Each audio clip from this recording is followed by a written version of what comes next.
Karakter dengan rambut berjambul yang kerap kali bertualang ke berbagai negara bersama sang pelaut selebor, profesor tua, juga polisi kembar yang kocak banget, ternyata memiliki fanbase penggemar yang besar di Indonesia. Dia tak lain dan tak bukan ialah Tintin, sang wartawan asal Belgia, ciptaan Hergé yang telah diadaptasi dalam bentuk komik, film animasi maupun film live action 3 dimensi. Yuk simak obrolan kami bersama komunitas Tintin Indonesia yang sudah terbentuk sejak 2003 lalu.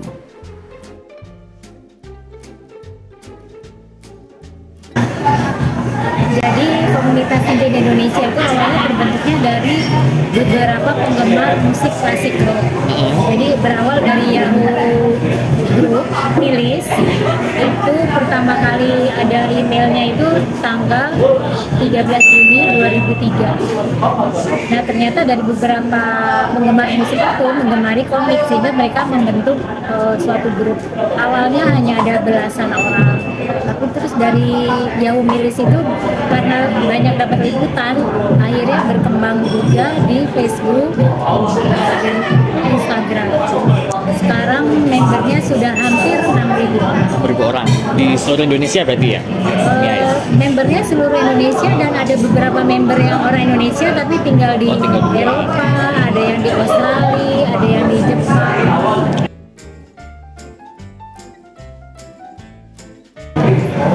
Kalau saya kan kenalnya waktu itu SMP ya, kita masih sekolah, terus baca buku dia jalan-jalan ke luar negeri itu kayaknya amazing gitu ya. Terus pada saat itu kan informasi juga masih sedikit, jadi kita dapat pengetahuan yang benar-benar baru gitu. Terus dia bisa berbuat apa aja sepertinya superhero tapi lebih membumi. Jadi kita kalau ingin berbuat seperti Tintin kita bisa. Kalau kayak superhero yang lain kayaknya susah ya untuk diwujudkan ya. Tapi kalau kita ingin menjadi seperti Tintin itu bisa. Kalau Mas Ridwan sendiri gimana? Kenapa Tintin begitu spesial? Kalau saya baca Tintin dari SD ya, sekitar kelas 3 SD gitu. Pertama main ke rumah teman lihat ada komik, baru pertama kali lihat gitu kan ya. Dan itu waktu itu episode penerbangan dari satu tempat. Begitu lihat-lihat, ceritanya ada di Jakarta, di Indonesia, jadi makin tertarik. Dan dari situ baru cari episode-episode lainnya, dan buat saya itu komik yang lucu, gambarnya bagus, dan belakangan hari saya baru mempelajari bahwa mereka tuh bukan hanya menggambar asal menggambar aja, tapi dengan research lokasi, tempat, dan pemandangannya itu beneran ada, sebagian besar itu beneran ada di dunia nyata gitu. Itu yang kemudian membuat saya tertarik ya, melanjutkan kegemaran Tintin ini. Kita nggak punya programnya annually gitu ya, annually paling yang memperingati ulang Tintin, memperingati ulang komunitas. Terus yang lainnya kayaknya insidental aja ya, tergantung misalnya ada teman dari luar negeri datang ke sini ya udah kita tunggu rame-rame. Jadi yang kegiatan utamanya ya itu aja sih. Sama tahun 2020 karena masa pandemi ya kita nggak bisa ngapa-ngapain, akhirnya kami bikin ini webinar diskusi santai melalui Zoom. Ya alhamdulillah pesertanya ada 100-an. Langsung join aja melalui Facebook group komunitas Tintin Indonesia atau ada di Instagram, bisa follow kami di Tintin_Indonesia.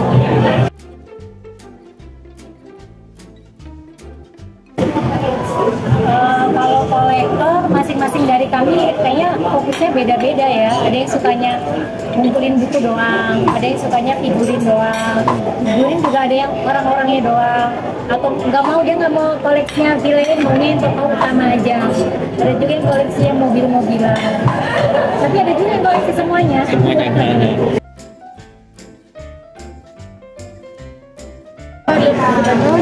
Kalau memperkenalkan generasi muda secara langsung, rasanya kita nggak bikin program khusus, tapi dari berbagai acara-acara yang kita buat seperti Kopi Darat, kemudian terutama terlihat waktu kita bikin webinar gitu ya, itu ternyata sebagian pesertanya anak-anak usia SD gitu, karena mereka baru kenal Tintin mungkin dari orang tuanya atau membaca kembali edisi cetak ulang yang Gramedia. itu ada beberapa anak yang sampai sekarang masih bergabung di KTI karena ada yang sebagian dipengaruhi orang tuanya, tapi sebagian juga ada yang memang minat sendiri. Jadi dari situ kita melihat meskipun ada generation gap, tapi beberapa anak-anak muda itu, anak-anak kecil bahkan ya, usia SD, usia SMP tuh ternyata ada juga yang masih baca Tintin. Kita pikir dulunya tuh karena udah beda generasi nggak tertarik mereka, ternyata masih banyak yang tertarik. Masih banyak tertarik ya. Ya. Sampai tahun berapa ya, 2017 ya, kita sering mengadakan pameran, kita jadi salah satu peserta pameran di pameran komik dan toys and comic fair. Oke, Comic Con ya? Hah? Comic Con ya? Comic Con pernah, Comic Con ya? kan ada Indonesia Comic Con dengan Popcorn. Iya, ada Terus dua. ada lagi yang toys and comic Oh, fair. Toys and Comic Fair, oke. Bahkan pernah antara 2012 sampai 2014 itu kami setahun bisa 3 kali pameran. Waktu kita bikin webinar itu juga salah satunya tuh kolaborasi dengan komunitas Animal Lover Indonesia. Waktu bikin episode tentang Snowy ya. Ibaratnya yang komik Tintin makin banyak penggemarnya, jadi tidak dilupakan orang di tengah serbuan yang serba digital sekarang ini dan komik Jepang yang lebih gencar ya. Jadi makin apa yang nggak hilang ya Tintin ini di generasi mendatang ya. Terus kami kan juga menunggu kabar kan Hergé meninggal 1983. Dalam waktu 50 tahun kan hak ciptanya selesai, jadi kan 2023. Nah beberapa di antara kami mengharapkan ada lanjutannya gitu ya, kayak seri dilanjutkan, Disney dilanjutkan. Ya kami menunggu itu 2023 jadi nggak tahu ya keputusannya. Ya. Nah itu dia Lokal Pips. Buat kalian yang ingin tahu info-info seputar karakter Tintin dari koleksi buku sampai figurin yang langka-langka, join aja ke komunitas Tintin Indonesia.